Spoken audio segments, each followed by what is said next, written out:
Okay guys, before we get started on the shooting, there's a few things different between this gun and the FWB 300. There's a lot on the internet and all over YouTube on the FWB 300.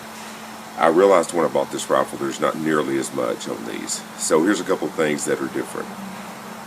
One is, starting at the ass end of it, it has the adjustable butt plate. It also is off-cast, so that's better for offhand 10-meter shooting. Some of the 300s have it, but not a lot of them. I've seen a couple, and the ones I have seen, I believe, were custom aftermarkets, but I'm not 100% sure about that. They both have stippling, an almost vertical grip. They both have triggers that are adjustable in more ways than you would probably want to fiddle with. Once you get the weight, get the creep out of it, and a crisp second stage, you probably can leave it alone and don't mess with it. But once I get one like I like it, I tend to just leave it like that. I get accustomed to it, and that's the reason on my personal 300s, I've changed rifles 2 or 3 different times. I take the trigger group with me when I change rifles, and that way I don't have to get used to a new trigger. A couple of the other things are on the cocking lever. These don't use a latch. It uses over-center linkage like the custom brew makers use on the beer bottles, where it goes over and clicks like that down. That's the way this works. You just push it forward and it latches itself. The machining for the loading port is actually cut down here, so you have better access to it from the right hand side, and equally as easy access as any 300 I've ever seen from the left hand side. There are guys that mill out 300s, but I'm trying to stay with what the guns come like. This one takes probably maybe 1 to 2 more pounds of cocking effort. The trade-off is when you pull, you don't have to unlatch anything. You just pull on that hook, back it comes, close it forward, and it latches itself. So that's a really nice feature, especially if you've shot a 300 as many times as I have. You realize it's just a nice thought that they put into the gun. This one has a shrouded barrel. A lot of the 300s do too. But both of them come with incredibly nice sights. A lot of the guns out there don't have the sights still on them, but they did come with nice sights. Needless to say, both have beautiful pieces of walnut on them. And this one, the main difference in this gun and the FWB 300 is the FWB 300, the gun rides on rails to cancel the recoil. The way this one works, this right here, inside of here is a grooved wheel, and on the grooved wheel, when you cock it, there are 2 pistons that oppose each other. Now, instead of hitting like this, they mesh over the top of each other like that, and on the other end is the round piston. The forward piston drives the actual gun. The rear piston just is the same weight and goes in the opposite direction. Because they are going in 2 different directions, they cancel out the recoil. So the sensation you have when you pull the trigger on this is it literally feels like you dry fired the gun. You can tell something happened, but you don't get any movement. And the best I can equate it to is a small caliber PCP or a single stroke pneumatic. When you shoot this thing on the bench, you aim at the center, you pull the trigger, and there's a hole in the paper. That's just the sensation that you get. It's like playing a video game. It's weird how little this gun actually kicks. And kick's not even the word, that it actually even moves. So it's an exceptional gun. I had a friend of mine tell me on the phone one time when he realized that I bought this that I probably would want to hang on to it because the Diana 75 is a lot more rifle than the FWB 300. That being said, when you look at it, it's beefed up. It's probably only maybe a half pound heavier, but it is exceptionally well built. The bluing on it is beautiful. It's got a separate machined scope rail on it, where the 300s, they're just grooved. If there's something to not like about this gun, I have no idea what it would be. Supposedly they're a little heavier or a little harder to rebuild. I wouldn't know. I haven't tore into it. This was freshly rebuilt before I got it. And if you do stumble up on one, Umarex, which actually owns RWS Diana, they rebuild them there, so you don't have to worry about sending them to some guy you've never heard of. You just send it to Umarex.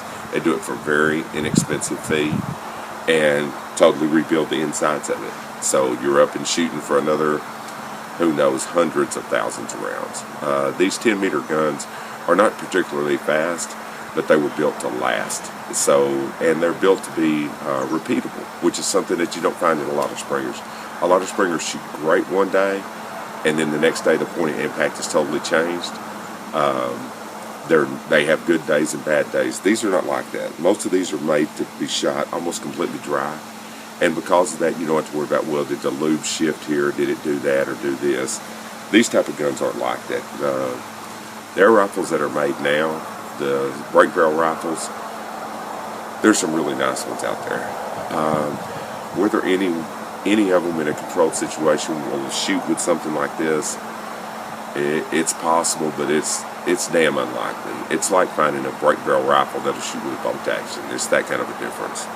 And the other thing that's interesting about these guns is both of these were made in 1980. It's just a fluke that they were both made the same year. And at that time, it was the absolute peak of spring rifle precision shooting. It was before, right as the SSPs, the single stroke pneumatics, were just starting to take off. The PCPs were still a little further into the future. So at the time, this was the absolute best of the best. And after that, the competitive shooters moved to a different type of rifle. And then again to a different type of rifle, the PCPs that are out there now.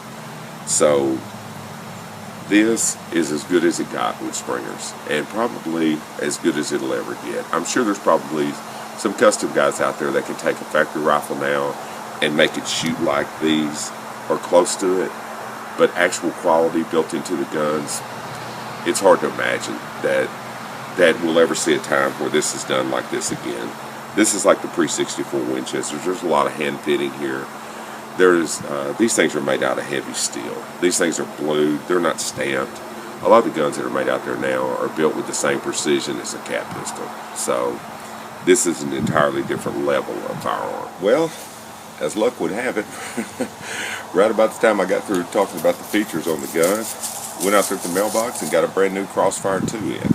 So it's a 6-18. I have a lot better magnification. The Hawk 2-7's nice, but this will give me a lot more magnification, let me get a little better shooting in.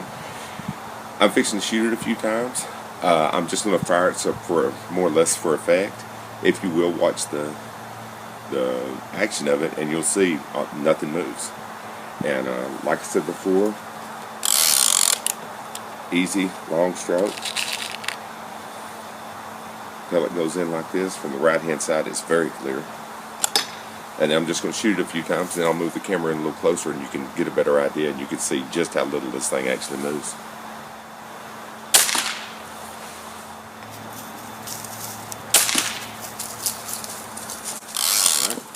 Here's what I was talking about as far as loading. See how this is smooth and this is flat? The FWB is not like that.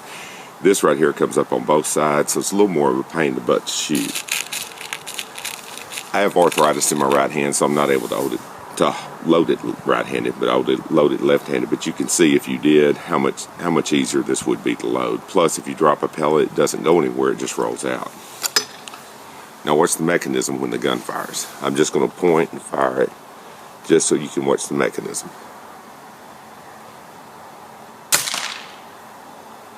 The gun is virtually motionless. Like I say, from behind it you get a sensation that something's happened, but you're not quite sure what.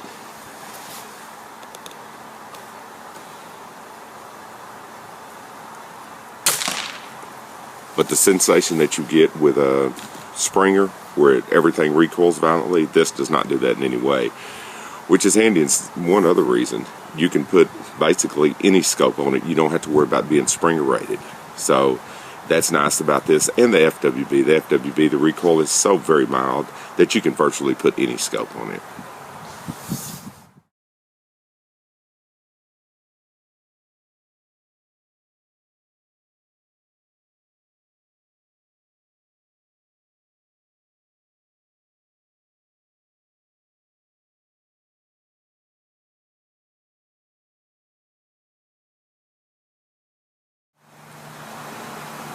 Alright guys, now it's time for the part of the video I've been dreading since I decided to start making this and started shooting both of the guns.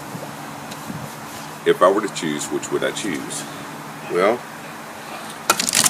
I don't actually have to because I want both, but I will tell you they each have their pluses and minuses. The FWB can be set up to shoot faster. It's easier to get parts for, and for me personally, I'm a lot more familiar with it. I've rebuilt several dozen of these now. The speed part takes a huge advantage for me. I shoot outside here all the time when I shoot bench rest. At the place I shoot in Arlington, it's like shooting inside of a toilet bowl. The wind just swirls in every direction. It's never still. So the extra speed to fight the wind is probably the thing that would win out for me over these two guns. Now, as you can tell by the time-lapse photography that I did a while ago on the Diana, you can see how well this thing will shoot. I actually shot more X's with the Diana, and I shot the entire round. I shot nothing but 8s and 9s and 10s and X's. I didn't shoot any 7s at all, where yesterday with the FWB I did. Yesterday was a little windier. I'm not making any excuses for the guns. I shot them the way they were. I was trying to do it apples to apples the very best I can. I told my friends on Airgun Nation that when this was over that I'll be selling one of these guns. And now that it's over, the one that I probably am going to sell is going to be the Diana. It's gorgeous. I love it. I really, really do. But it's probably 70 to 80 feet per second slower than the FWB. And for me, that just wins out. That and the fact that I rebuild FWBs on the side. So I just, like I say, I'm just more familiar with them. I'm old. I'm used to what I'm used to. And if you're looking at buying one of the two in the future, I honestly don't think you go wrong either way. They're gorgeous. They're incredible. There's just not a lot left to say about them. They're fantastic rifles, and they're about as good as it gets when it comes to springers. But anyway, guys, hope you enjoyed the video.